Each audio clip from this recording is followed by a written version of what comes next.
Hi everybody.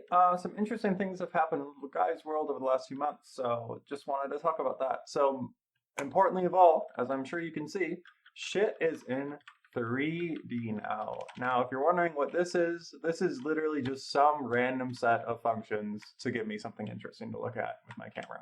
But isn't that neat? Isn't this so lovely to see all of these little guys bouncing around? It's like a 3D graphing calculator that you can fly around in. Um, so this is great. But why? Why did I do this? Well, it starts with stars.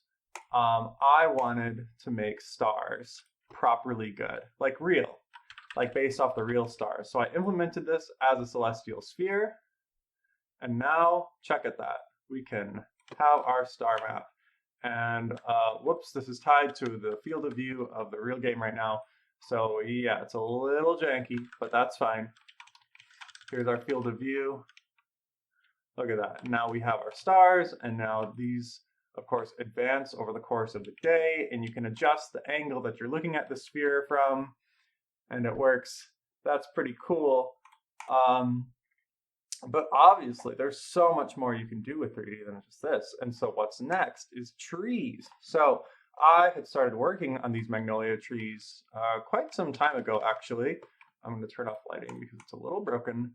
And you can see they work pretty good. So this is on a different branch. So this is all in 2D yet. The way I did this 3D stuff here was like basically I just threw trigonometry at the wall until enough of it stuck that I had a structure that works. I don't know how to describe it better than that. And I think these shapes are pretty good. Now, the way it's going to work in 3D, of course, is a lot different because now I'm able to give the world real shape. So again, there's pretty early stages. I just got my camera working consistently like yesterday. So 3D is actually pretty hard. You shouldn't write your own 3D engine unless you love paint and matrices. Yeah, it's upside down, I know. But the trees are going to live on this world. The world's going to get shaped by, you'll be able to like sculpt the world into being a surface. Like think about like having this sheet of cloth that's got your world painted on it, and you can drape that over a surface and give it some texture and shape. That's what it'll be like. Which also means that the trees will be able to exist as real 3D coordinates, which will also mean that I'm going to be able to model branch harmonics and such. So your trees blowing around in the wind is going to look perfect. I'm very excited about that.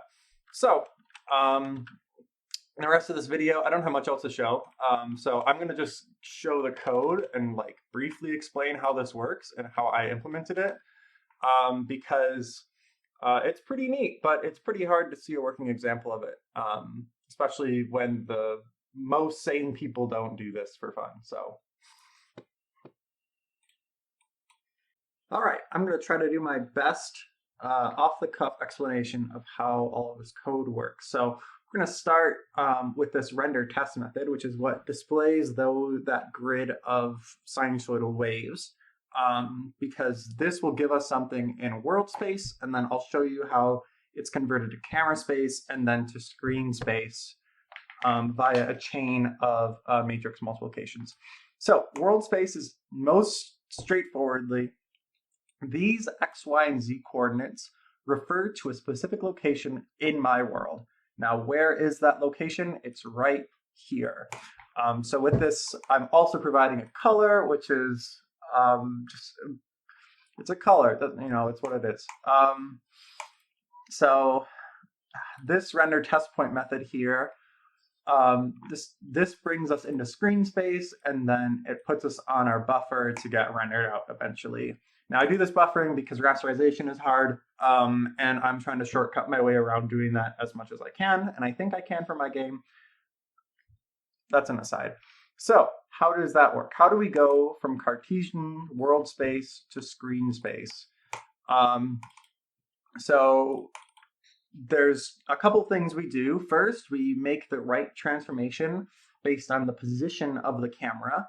And that's what is stored in this camera offset vector. That camera offset vector is really a point that represents the location of the camera. And then I just kind of do a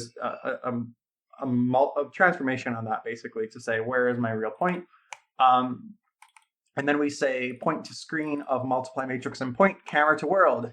Great, what's that mean? So camera to world is our matrix that corrects for the angle and direction of the camera.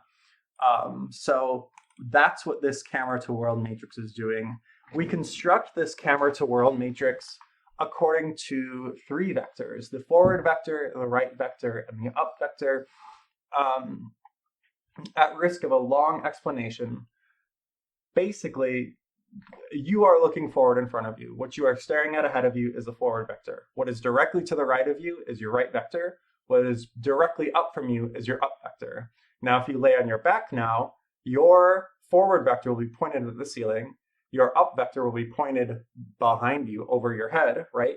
And then your right vector will still be pointed to your side. So you can kind of imagine how those work.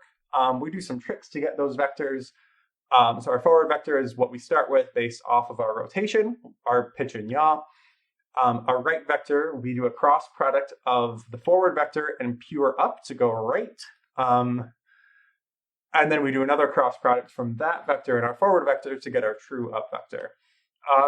Those are some neat tricks that other people figured out and I implemented. Thanks. This general approach is called the look at camera method. And it works pretty well. It's supposed to also be able to do this from in here as well to handle the transformation.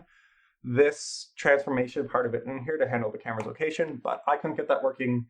And I ultimately was fine with that and I got it working how I did. So I just kind of moved on. So that's kind of all that there is to this. It sounds pretty simple. Oh, there's this, to go from camera space to screen space, we do this point to screen.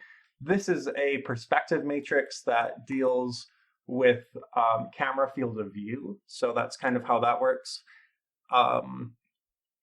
This is just kind of zooming things in and out accordingly. So I think that's the core of it. This is my second take recording this, so I don't know if I missed anything.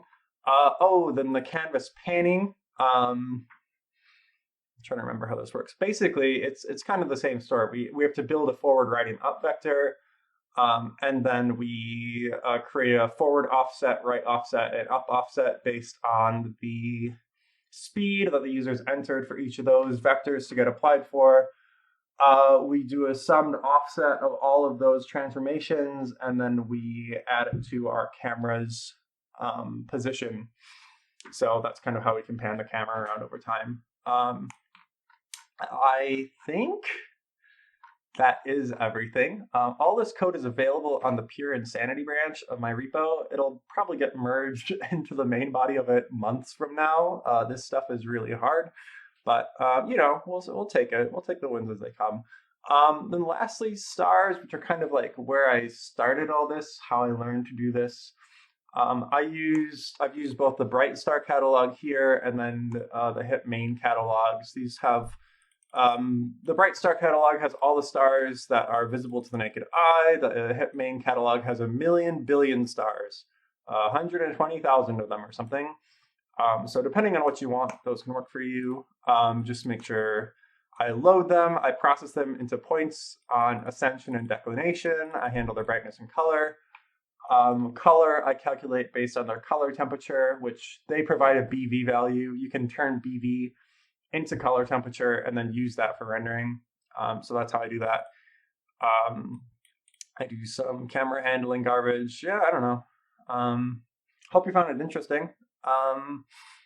Yeah, that's my little guys update for now. More coming, I don't know, eventually.